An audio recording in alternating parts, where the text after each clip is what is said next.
नमस्कार भैया, हम आप सबके छोट भाई छोट बेटा भोजपुरी गायक मंटू मंचला। हमार पहला एल्बम जेकर नाम बा नेमुआ रसेदार से गायकी के क्षेत्र में पहला कदम रखले बानी जा भैया। हमारा पूरा आशा और विश्वास बा कि रोगन सब ये गाना के खूब प्यार और आशीर्वाद दे। हम रोगन सबसे यह आशा करतानी जा।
झूले ना केहू से हम बानी नसाइल,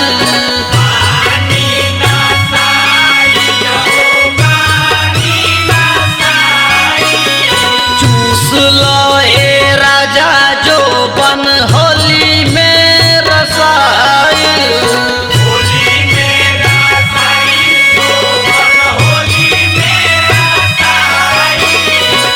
झूले केहू से हम बानी नसाइल, चूस लो ए राजा जो बन होली में रसाइल। अझले कोइले ना बाड़नवान हो, अझले कोइले ना बाड़नवान हो, अझले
चुजाई बलमुआ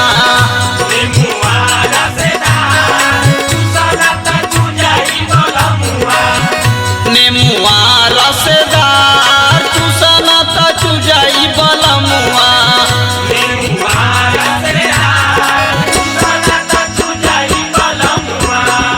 नेमुआ रसेदार चूसना त चुजाई बलमुआ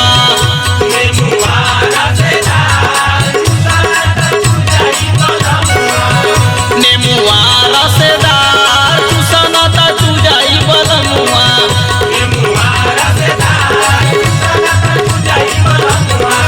नेमुआ रसेदार चूसना त चुजाई बलमुआ नेमुआ रसेदार चूसना त चुजाई बलमुआ नेमुआ रसेदार चूसना त चुजाई बलमुआ